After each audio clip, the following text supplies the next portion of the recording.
Hello and welcome everyone to the LCS Proving Grounds, week number 1, day number 2. I'm your cast of the day, Eric Desirux Beltran, followed by my co-caster. It is Joshua Joshi Howard, the old Team Liquid duo back at it again.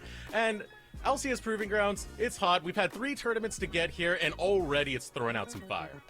It really has been, Eric. It's been a great opportunity to watch all the different academy teams and amateur teams and see how they stack up against each other. This has been a long conversation, and we're finally getting to see more and more of it as the best of amateur going up against all of the academy teams. And I can't wait to see what we got going today, because we're going to start off with a bit of a banger with 100 Thieves, excuse me, not 100 Thieves, but TSM taking on Zeus. But we'll get back to that in just a sec. Yeah, we will get back to that because we do got to recap what happened yesterday. I mean, it's day number 2 after all, and this all started off with Cloud9 Academy versus Dignitas Mirage. Yeah, and this entire series was kind of surprising.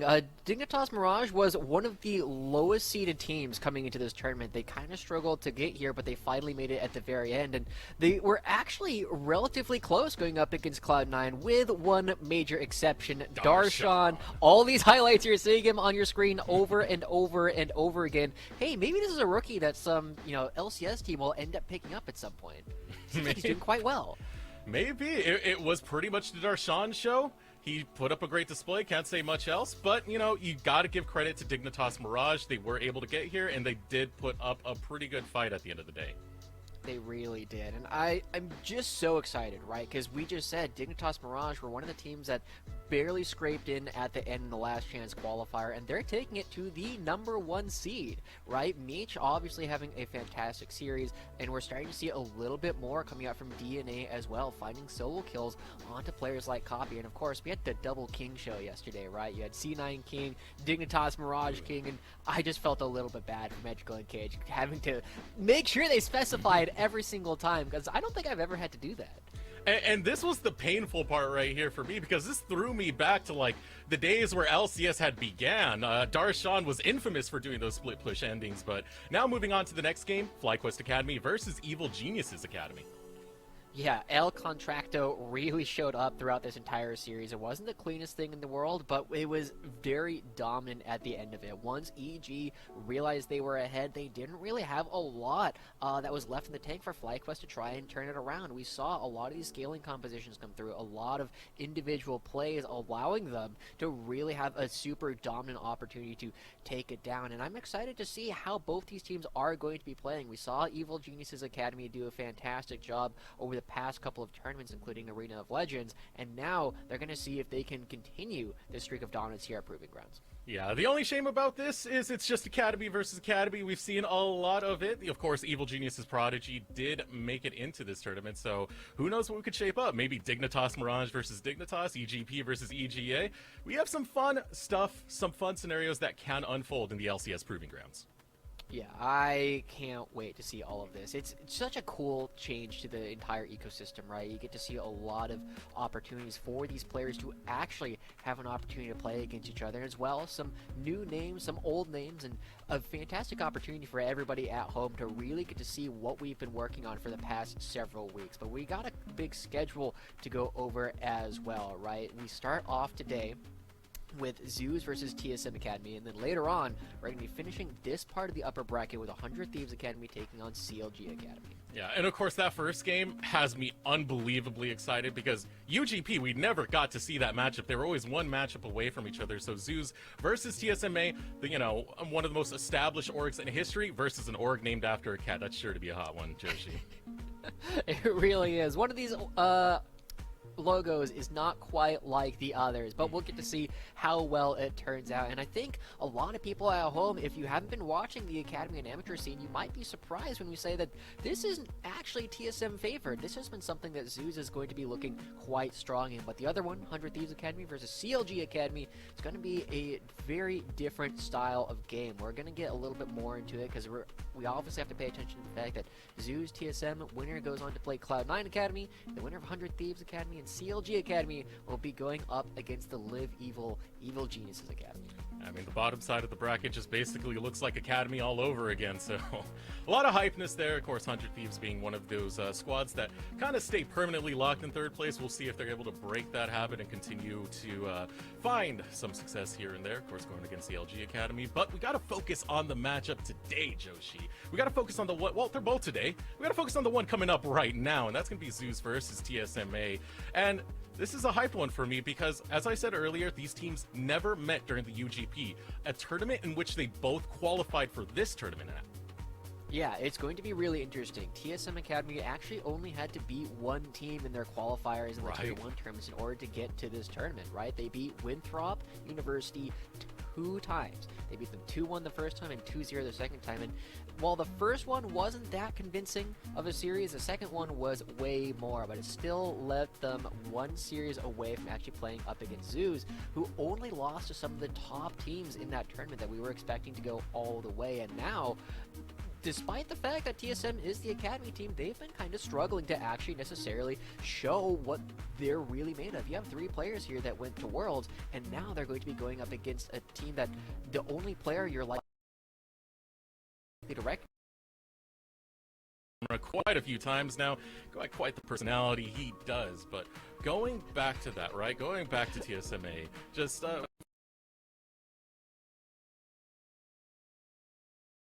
how things played out during Arena of Legends. I believe in you, production.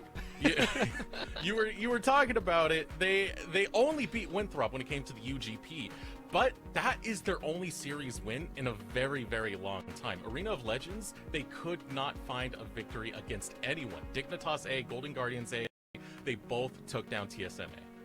Yeah, and TSM Academy is going to be really interesting to watch this entire time, because as you said, they have not been looking quite as good. They picked up a couple wins. They grabbed one up against Dignitas. They grabbed one against No Org, which for people who are not familiar with the amateur scene is one of the top teams that we're looking at for the amateur side of things. But after that, haven't necessarily been having a whole lot of success, as you said. They were able to get a couple wins against Golden Guardians and CLG Academy in the very end of the Academy season. But since then, it's kind of been up and down, and we'll have an opportunity to see how they will continue to play with Yurson, who replaced Fizzy a while back, and unfortunately has been part of a lot of the losses that they've been having recently. Yeah, it's been a little bit rough for them, but you do see, like, little specks of strength from them. Babip, of course, he's very good at influencing the solo lanes if he's able to get an advantage. Cody-san has some of the best positioning in the game and is probably the safest player in this tournament right now. And Yurson is very good at catering to Cody-san's needs. Absolutely, but they're going to be going up against a very different style of bot lane, right? You're going to be looking at Raheen and Pocket Rhino coming out for the side of Zeus Gaming. This is a very different style, right? Raheen is much different than Cody-san typically tends to be, but he also tends to be left alone a lot more often. As Rhino starts moving up towards the mid lane, moving around with RBM or Really Big Meme in order to try and have an opportunity to influence the opposing jungle. So it's going to be a big test of TSM's strengths, because Babip wants to be affecting these lanes, transferring the lead that he's often able to get, but the question is going to be, can he do so if he just has a support just chilling in his jungle the entire time? Yeah, Rhino will be roomy. He will do what a Rhino do and just try and graze all over the map. I mean, they graze. Come on now, Joshi. You gotta give me some credit on that He's got one. the big horn. Yeah, you got the big horn. You gotta walk from lane to lane, trying to disrupt what you can. Just, I don't know, RBM, Rhino. I'm trying to figure out something to go with here, but there's a lot of R names. But I going into Zeus, the things I really do like about them is what you were saying earlier, Rhino and RBM, and their ability to roam together. Rhino has some of the highest kill participation when it comes to pretty much overall whatever tournament he's been into, and that's just because he goes from lane to lane to lane trying to make big impact plays. RBM is a big impact player. He is someone who has the highest risk. He just goes for the play. Sometimes it works out. Having Rhino there is sure to help make sure that goes their way, but that being said, it is high risk. you can end up failing those, and we'll see if BIP and the rest of TSM are going to be able to punish that. It will be a very competitive match, though. That's how I'm at least feeling it.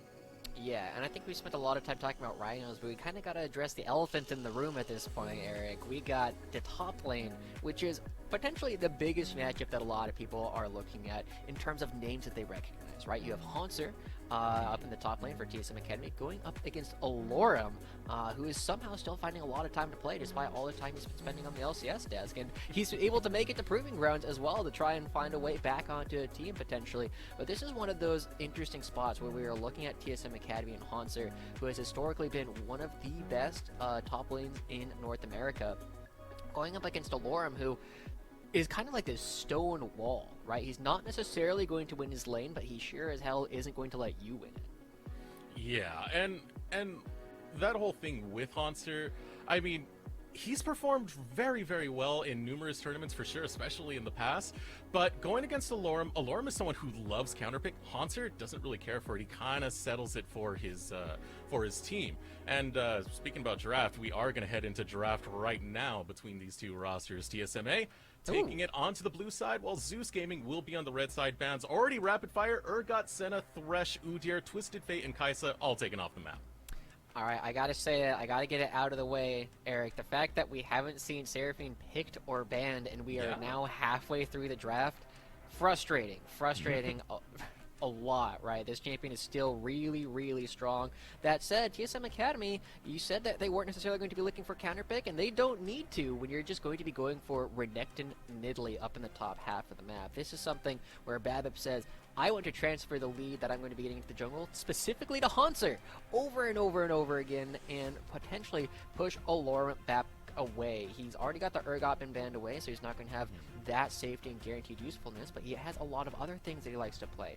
Sion, Ornn, Gragas, all things that he's been playing a lot, and while we don't know that this Gragas is going to be going up to the top lane, we can strongly suspect that it will have a great time not only into the Renekton, but also just guaranteed usefulness with the Explosive Cask. Yeah, I mean, it could go over towards the top lane. It could go over to Rhino as well. We're going to have to see about that one, and expanding that on Alorum a little bit.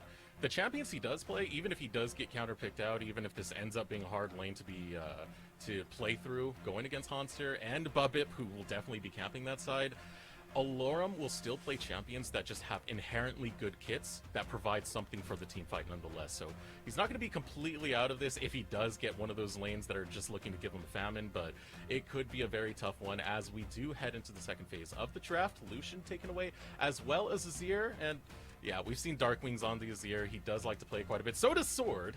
So yeah, we'll see what's left on the map. I mean, I'm still looking at Dark Wings. I still want to know what he's going to play because he's been very, very comfortable going for more of those control mages than anything else. We'll see as we wait for those final two bans.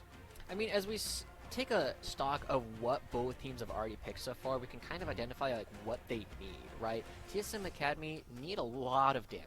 Right, they have some burst, they have a decent front line, but they don't necessarily have a whole lot to follow it up unless they want to take some really big skirmishes. So Kaisa would be really good in this kind of spot if you're looking to overdive, but you're not necessarily going to be seeing Cody Sun as the kind of player who wants to dive into the backline these days. Whereas on the other side, Zeus Gaming, they have a pretty solid composition already. They have two strong frontliners, they have Engage, they have a really strong AD carry to pair with it, so they can look to protect this Tristana a little bit further.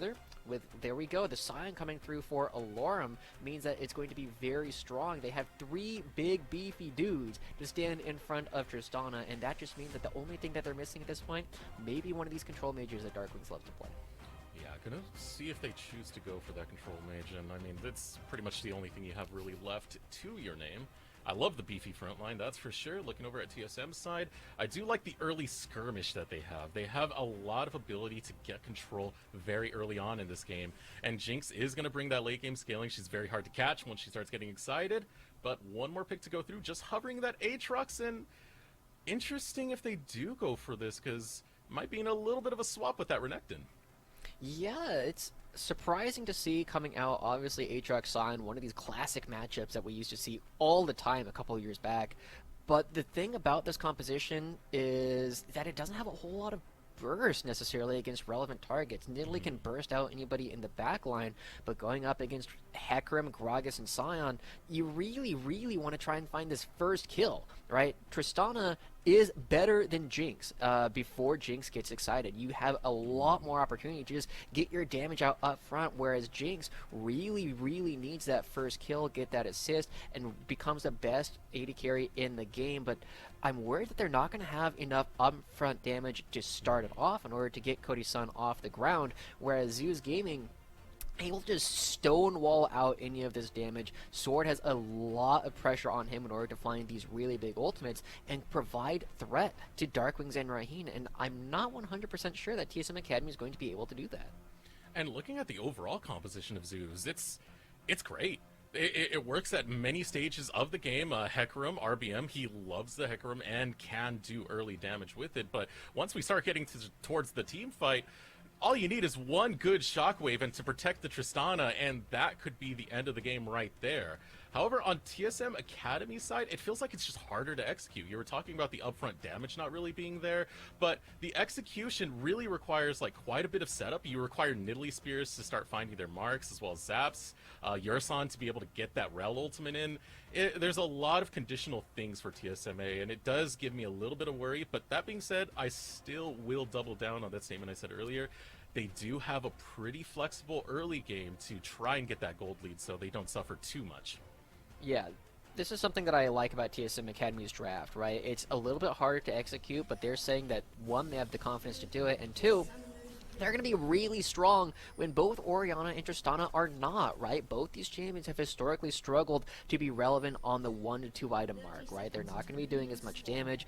Tristana's waiting to get more items and get that extra range to transition into this full backline AD carry, whereas Darkwings on the Orianna doesn't have enough AP for the Shockwave to do a whole lot more than be a big displacement for the team, which is relevant, but not necessarily the most damage in the world. So this is a big opportunity, or will be a big opportunity for TSM to take control of the early stages of the game and potentially just roll through so that Zeus doesn't have an opportunity. And I going to be paying a lot of attention to these solo lanes. Haunter and Sword, these big players that a lot of people have been paying attention to over the past couple of weeks. And I just got to say, this Sword makes a lot of plays, but man, is he double-edged. Sometimes they work incredibly well, and he looks like a genius. Other times, he tries to force plays when there's nothing actually there, and it ends up putting his team in some really difficult spots. Look, Joshi, it's just limit testing, man. You gotta test the limits to figure out where they are and what you can get away with, and Sword is still figuring that out, but we'll see if he can pull it off this time and find those peak plays. I mean, Set is the champion to go limit testing with, so have a blast, Sword. Have a blast. Now, finally, onto the Rift TSM Academy versus Zeus. Again, UGP, these teams were so close to facing off. One match away twice, but we're never able to get that showdown, so now we're finally seeing that here today. Yeah, we see the junglers also starting on opposite sides of the map, which means that one of them is full clearing, right? You're seeing Babip go for the red into Kruz and should be able to full clear the rest of the map, whereas Hecarim going to be moving down this trade. Good damage onto Yursan, but I don't think it's going to mean a whole lot more than that. The damage comes in, still waiting for the level 2 to see if anything really leads into that, but look at this, Haunter getting closer and closer, just... He's feeling it, man. He's feeling it. He knows he has something to prove against Alorum. Oh, yeah. I mean, these guys have seen each other plenty of times, but I want to redraw our attention to the junglers once again. RBM, now on the bottom side of the map, going to be looking to double clear. It looks like the blue and the Gromp, whereas Babip going to be on the far side of the map, and this is kind of what we were looking at, right? The easy engage tools to set up for the Nidalee going to be the Set and the Renekton. You just move forward, you can flash if you need to in order to get in range, lock somebody down, easy spear, big combo, potentially look for a kill, whereas on the bottom side of the map, Hecarim's going to be here with his priority, and we're already looking to see a fight. Oh, the fight breaking out. Here comes the rocket jump. Exhaust going to be used. Yarsan flashes away. No flash. RBM will be able to push him into the wall, but the heal gets popped. Your son is going to be able to stay alive. Watch top lane. Yeah, this is it, right? You see RBM on the bottom side of the map. Alorum now all alone has to deal with an angry Cougar. This should have been expected at the end of the day. I'm pretty sure Alorum was expecting it, but my goodness, so much bullying onto Alorum, but Bip really going to shove him out of lane and start taking away those resources from RBM. So many creeps are being lost because of this, Eric. An entire wave just completely denied from Alorum, and this is, as we said, should have been kind of predictable. He's actually going to teleport back. I wonder if TSM are going to be confident enough to actually go for a dive. No, they're just going to be backing away. This does mean that RBM going to continue his pressure on the bottom side. Typically, the Krugs, he does get spotted. Yeah, and Yurson is low. Cody-san can do not much. The heal is down, and here comes the engagement. Oh, Teleport no. going to go through. Hanser trying Oh, to show up no. to help the Oh, bot no. side. First blood will go out, and it's going to be 2 for 1 in favor of TSM. A tower dive working so disastrously for Zeus. Oh no, they waited. They gave Yurson the aftershock proc to start the fight, Eric. He got so tanky, you can't kill him. Raheem gets caught as well, and it's just going to mean that everything going in favor of TSM early on in the game. Alorum gets to recover some of his CS, but his lane opponent has a kill and an assist. RBM just trying to get some of his own Raptors back. Zeus is going to be going to this mid game with a huge deficit. And now look at this in the jungle. Babib trying Oh, to he hop gets over it, what? the wall, but RBM will just kill him. What? Babib, you have flash! Zeus doesn't! RBM's playing Hecarim with Ghost! What? Yeah, taking a look at what happened back down there. I mean, it was taking way too long to get this play to go off, Joshi. Yeah, and we saw, right, Renekton is going to be backing away on the top side. He has an opportunity to teleport here. They actually double teleport. But man, it's so unfortunate to see this whole thing. It's a calculated play, something that they were looking to set up, but they telegraphed it too hard. Everybody knew they were going for it. Now heading back into the Rift. Game state still even to a piece when it comes to kills. Only 5 minutes in. Still very early into this one. But you're already starting to see the risk getting taken by RBM. Going really hard for that play, but TSM coming out victorious. Now back onto the bot lane, back onto the focus over here. Still, I'm kind of expecting a slower game. I'm kind of expecting TSMA to be the ones to really start pushing the tempo in this, because they don't want to get to the state where you get the scaling online. Wait, which for is Zeus. it? Which is it? You said it's going to be a slow game, then you say TSM's going to be attacking. I mean, we see this coming out for Zeus right now. They're kind of pushing it. They recognize that Cody-san backs away, and it gives them the opportunity to pick up this dragon, and I really like this, right? We were saying TSM would be going into the mid game with a really big lead. They're going to be, not necessarily a big lead, but a huge power advantage in terms of just the champions that they're playing. And that'll mean that Zeus won't be able to contest a lot of these dragons as successfully later on. So getting this first one, the Cloud Dragon, not the biggest deal in the world, but it does mean that they have 5 extra minutes of scaling where TSM will be able to pick up a soul. Oh, here comes the teleport responding to Alorum, who is in distress. Darkwings Oh, he got will be able 6. to show up. And here comes the shockwave, waiting for that one to be popped. There it goes. Hanser gets popped with it. It's going to be Darkwings who picks up that kill, and should be safety for Babib, who tries to get under the tower, but Darkwings will make sure that will not be the case. Grabs the double kill now over towards the bot side. Raheem jumps in, able to flash away. The double rocket jump goes through, and Raheem punishes Cody-san. This game is so cool, Eric. I'm having so much fun watching this. I don't know if you guys noticed, but Alorum in the middle of that gank of top lane levels up to 6, gets access to the ultimate in order to get that fight started. And these small things consistently now going in Zeus' favor. They win the bot lane trade, they win the top lane trade, and this is exactly as we said previously, very telegraphed coming out from TSM. They need to find advantages. They can't really do it on the bottom side of the map. They're trying to do something top lane, and RBM already on his way up. Darkwings just comes over, has a shockwave with a teleport, and Babip, once again, he uses his flash this time, but it comes out too late. So this is shocking, right? Zeus are not supposed to be winning this game at this point in the game. TSM is supposed to have the lead. You have 3 players who went to Worlds, right? You have a lot of power. You imported somebody from Taiwan. Sword has been this big talent that NA has been looking to develop in TSM for a while now. But I'm telling you guys, this is what we're talking about. NA has talent. Do you know any of these guys other than Alorum? These guys are good. They are beating TSM right now.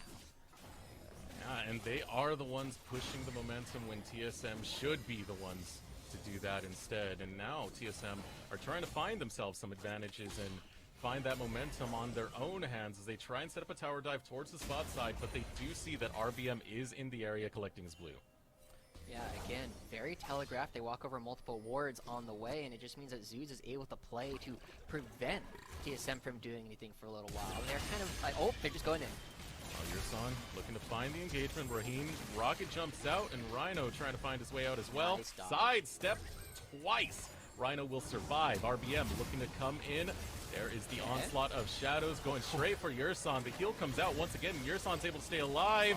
And now the turnaround. But Oh, able to show nice. the Buster shot. Stops Babip from finding his engagement. Oh my Rhino with the body block, and Babip is the one to go down. Zeus are playing this micro beautifully. They can't keep getting away with it, Eric. Brahim levels up to 6 in that fight as well in order to get the Buster shot to keep himself alive. That's the second time this game that Zeus have been saved by the experience differential they're able to pick up in the middle of the minions dying during these fights. That's absolutely nuts. Zeus are actually in this mid game with a lead when they had no right to be doing so, and we talked about how TSM are going to try and find the lead in this mid-game off the back of Sword, and now he's looking around the map and seeing his bot lane is losing, his top lane is losing. He's got 2 assists to his name, but now he is forced to go for plays that he wouldn't even normally do, and so that's why we're seeing him come up to the top lane on this ward. There's a lot of members of Zeus here. They need to make this happen, they need to make it happen fast. Oh, poor Alorum. He's been focused so much over on this top side, and he's just going to be Sion. 3 members on top of him, absolutely annihilating him. But Zeus is finding the response right away. Rhino is here, Raheem's here, Darkwing's is here, and RBM is here. They look for Babip. They're going to score it as the Shockwave pulls Sword right back in, and there's nowhere else for him to go but to the respawn as Zeus is able to find 3 revenge kills. They only lost Alorum. Zeus are on fire. This is incredible, right? Zeus are looking so good right now. They are moving around the map, they are responding to these telegraphed plays, they're moving into this mid-game with a huge lead, 2,000 gold up, a Cloud Dragon, this Rift Herald. They're going to be able to be on time in order to get to this Ocean Dragon as well. They're the team that's scaling, right? They have the Orianna, they have the Shoshana, who both now have 3 kills. They're going to be getting to these item spikes way faster than they're supposed to. And we said they have to try and find something quick. They have to make this play happen. They also have to get it to go off quickly. But this is a Sion you're attacking, right? There's nobody else visible on the map. You have to expect people are coming up. I just don't think they were expecting the entire team. Yeah, the whole squad of Zeus showing up towards that top side, and you had to do it fast. If you're watching the mini-map that entire time, I mean, I'm pretty sure TSM Academy was well aware of the fact that Zeus was doing that rotation. But you said it. Sion's a tanky boy. He's a big, beefy boy. He takes a little bit of time to take down, and Alorum will get his post-mortem revenge. Good one. I like it. Alright, but this is the big point, right? Like, TSM now starting to get a little bit of itemization to come through, right? There's a full Blade of the Ruined King completed onto Hanser, so he's at this point saying, I don't think we really want to team fight with our composition. I just want to be in a side lane and fight Alorum for the rest of the game. And currently, you know, he's doing a pretty decent job of that when left in isolation. He's up, you know, 30, 40 CS at this point. He has a full item. He is still Renekton into the Sion. But it does mean that the traditional Stride Breaker that we typically see on this Renekton is not going to be coming through for a while. They're not going to have a whole lot of threat onto Darkwings and Raheem. But we see a fight coming through. Potentially Zeus don't have their duo here, but neither do TSM. So this is the power that we're talking about. Renekton set mid lane, super strong right now. And despite Zeus' lead, I don't know if they win this. Ooh, able to grab the dragon is Babip, and now TSM are on the retreat. Decimating Smash gets a knock-up on the Sword, and Sword will fall. Goes in the pocket of RBM. 1-1 dragon apiece, but ultimately, you gotta like what Zeus are doing. They're still pushing the early game momentum. They're still getting that early game vision. They're still making the early game plays. Yeah. Oh, alright, good try. I respect it. There's no sword on the map, right? So they could potentially just look to pick somebody. But this is one of those big things, right? Like, TSM didn't think Zeus wanted that fight. Hansu didn't use his flash. He didn't use his ultimate. He's just saying, yeah, I don't think they're going to fight us. I don't think that they're going to go for anything. But Zeus, with the coordinated play, the aggressive coordinated play will almost always beat the defensive coordinated play because you got first move, right? You just have an opportunity to start fighting. Zeus, despite the fact that they lost that dragon, still very happy with the fact that they are making positive gold plays. They are now up more gold than they were before that play started. And Alorum, he's down 30 CS. He's still Sion, you guys, right? He's going to do his job no matter what. And this is what we were talking about. TSM need to play through Hanser, but Alorem, Stonewall, not losing as hard as you would expect him to be.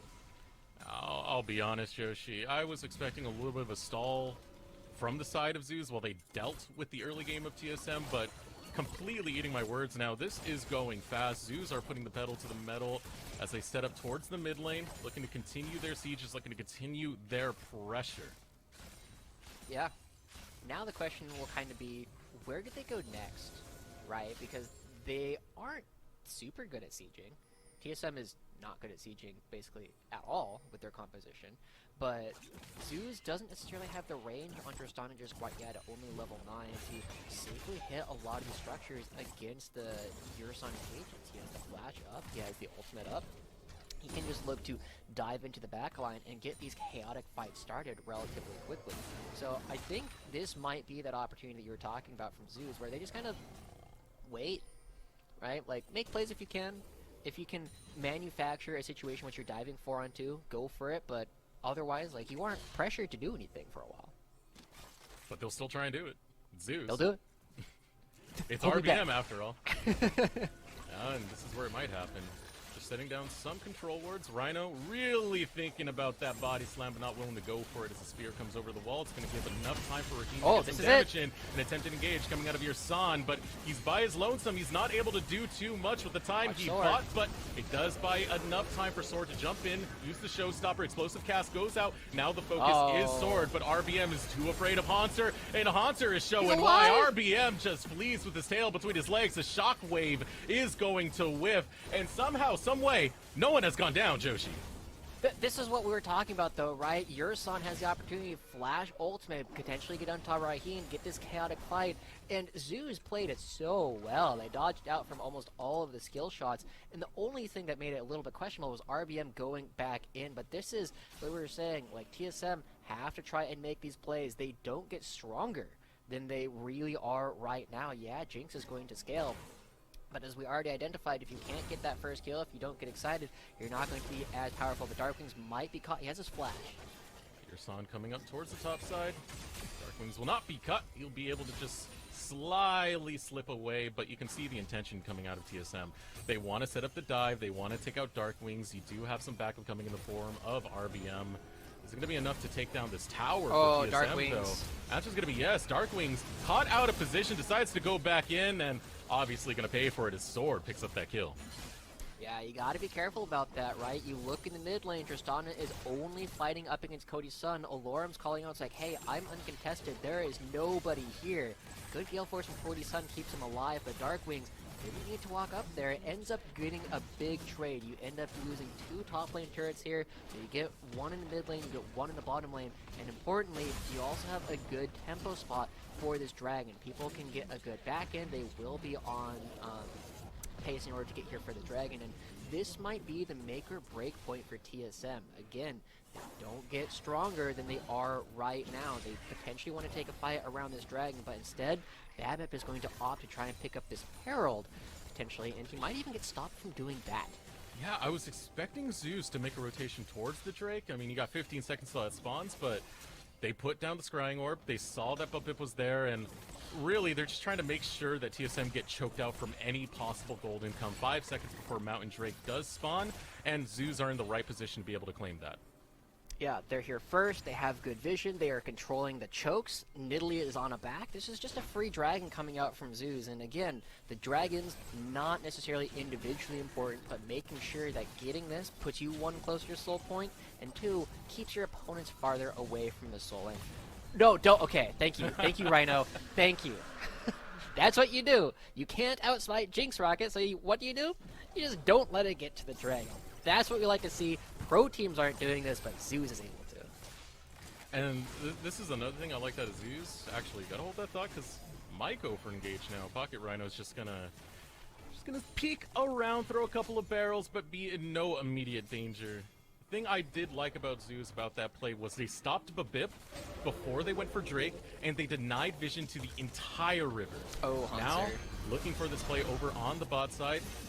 Yeah, Hanser, you're really not long for this role, but Darkwings almost wasn't as well. That was so quick. Almost taking out Darkwings. He will survive, so it was close, but not close enough. Right, this is what we were saying though. The fact that Darkwings almost died there, like this is TSM's power spike. What are they doing with it? Unfortunately, getting caught out and giving over dragons. And now Zeus backs away. They aren't super interested in this Rift Herald, but you know, they don't have a whole lot else to do the next couple of minutes. There's not another dragon fight over. The Baron doesn't spawn for a full minute, so you know, let's just go top lane and see if the other team is going to give us a fight. And this is kind of like one of those foregone conclusions. I think the biggest thing here, Haunter knows he's dead. Maybe it's an opportunity to trade back, and Rhino doing a good job distracting him. Wow. But this is the power of Renekton, right? This is why this champion is strong. What counterplay did Darkwings have to that? His only counterplay was, don't walk up. That's it. Like, that's all he could do. Just have flash up. Yeah, just have flash. Have it all the time. Yeah, because really, Renekton's kit, you know, the power you get on the service value is the power he's going to bring into a fight. His dominance just brings a little bit more into that rage bar to get some more of that chip damage at the end of the day. So Haunter can repeat that type of situation onto Darkwings, and even to, onto Raheen if he can find it. But again, you said, this is TSM's PowerPoint. That window is closing more and more by the minute. Yeah, 2 items onto Raheen. Item and a half, like multiple components coming out from Darkwings. He gets to go to the garage sale and just grab whatever they happen to have at the time. But they have all these big items coming through. Alorum's this big guy in the front. RBM is going with this tradition, or new traditional tank build on the on the Hecarim. Man, for some reason these words are hard, but RBM is going to be very difficult to kill. Rhino's going to be very difficult to kill, and they might even be finding a fight onto Babip and Haunter. Darkwings, don't walk up. You got this. Get off my property. RBM Nice. racing over to try and assist his mid laner. Unfortunately, he will fall, but Babip will follow now. RBM on the hunt, going straight after Haunter. Finds the double kill. Zeus's response, always pristine. Even though they lose one, they always pick up more. Yeah, and now we'll see what else they can get. Alorum teleports into the mid lane, and they're just using this to set up for the Baron. Tristana's going to do so much damage to this. There's no jungler on the other side, and Sword has to teleport up to try and contest, and this is going to be so tough to get through Alorum. Here we go, Yerson. Decimating Smash will not land onto him. Alorum really holding this front line as Sword gets closer and closer with that set. Rhino is pretty low, but this might be enough to dissuade TSM from going forward. They're happy getting some chip damage on Alorum, but you're not really finding much else. Other than that, the rocket sidestep was pristine. Now Zeus will get free reign on this Baron, able to claim it and get control of this entire map. I was expecting a lot from Zeus. I was expecting them to be favored in this matchup, Desrex. I was not expecting them to be doing all of these steps correctly throughout almost this entire game. Like, they're making so few macro and micro mistakes in this game, and Darkwings, the only thing I could say about this is I wish I had preemptively flashed and never got stunned. But the rest of it is so clean, right? They move over to the Baron. They know they're just trying to burn it. Their opponents can't walk through Alorum.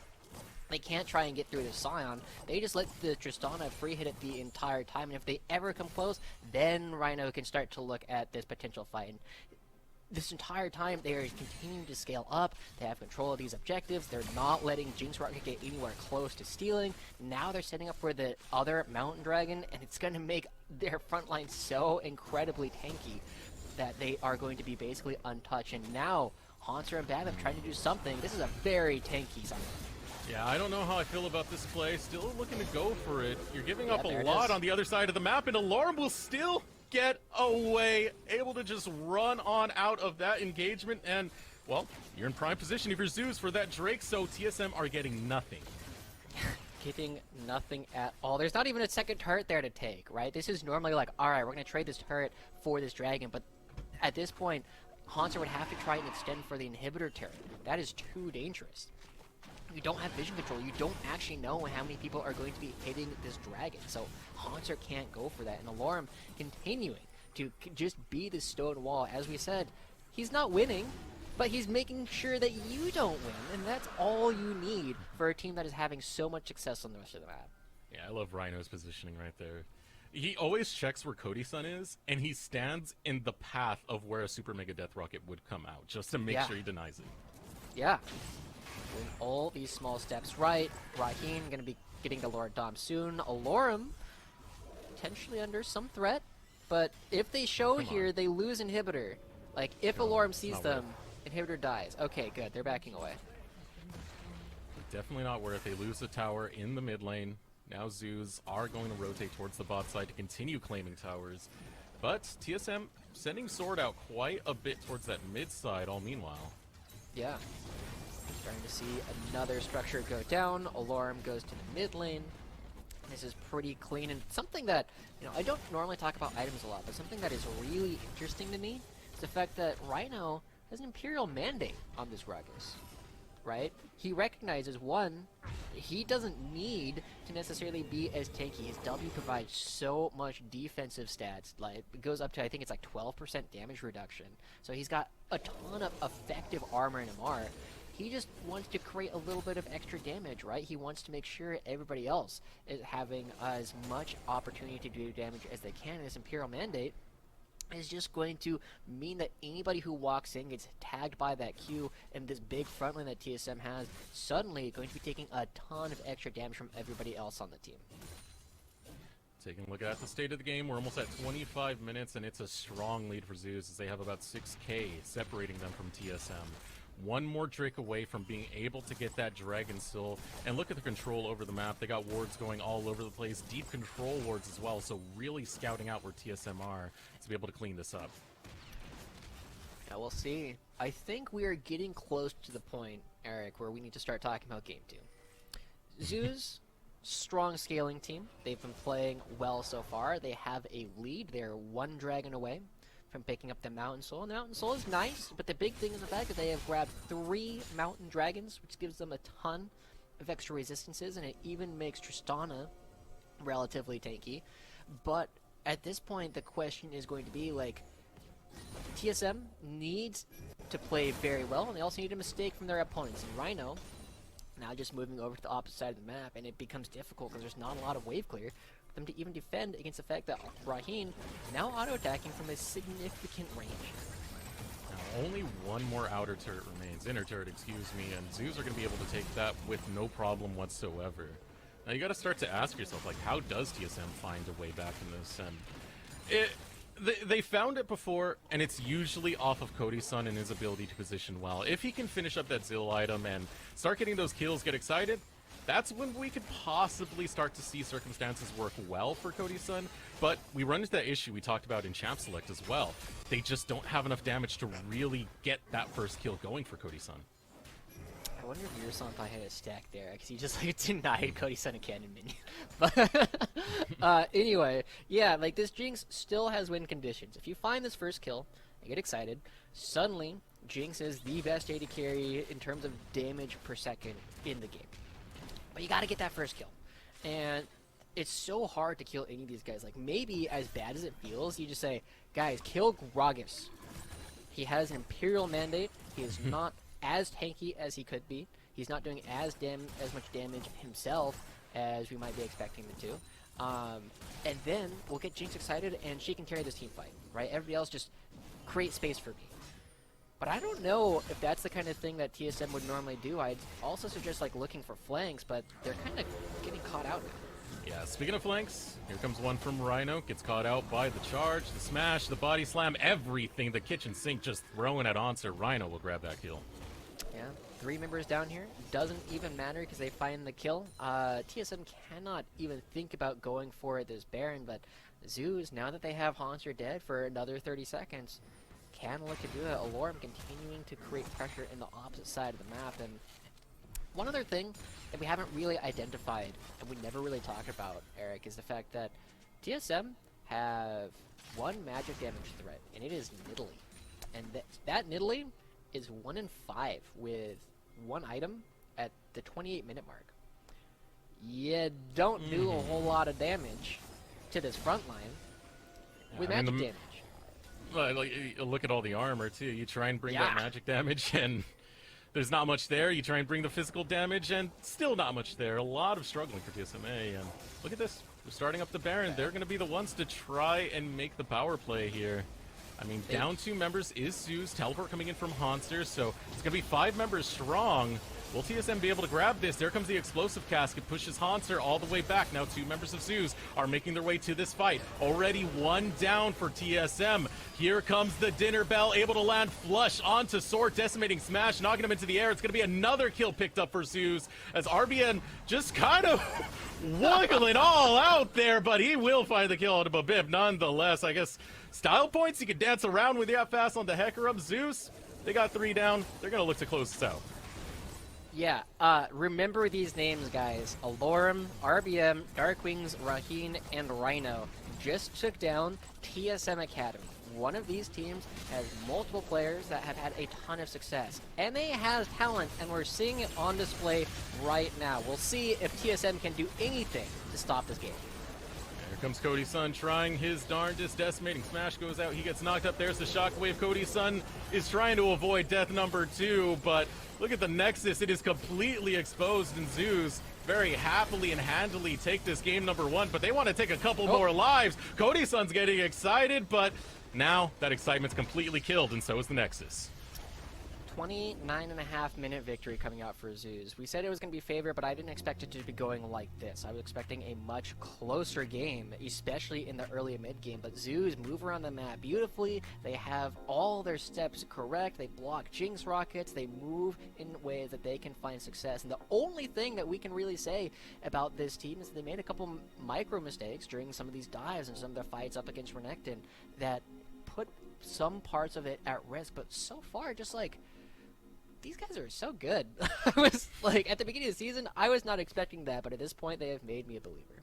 I'm really a fan of RBM now as well. Did you see the tempo he was able to put up with that Hecarim? Running from lane to lane to lane, making sure that if TSM did anything, they were punished for it. Not just equally, but a bigger lead going over to towards the side of Zeus.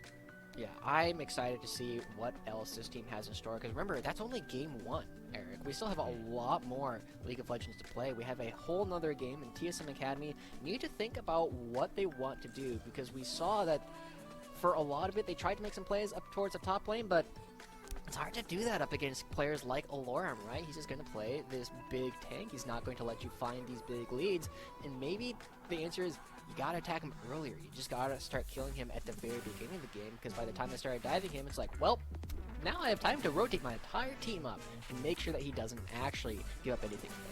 All right, just take him down in the first minute of the game. You know, you got to get that Easy. 5-man invade. But we'll see if TSM can adapt, or if Zeus are just going to run away with this one as they did in game number 1. We're going to throw it over to a short break. When we return, we'll get into game number 2 of this best-of-3 series.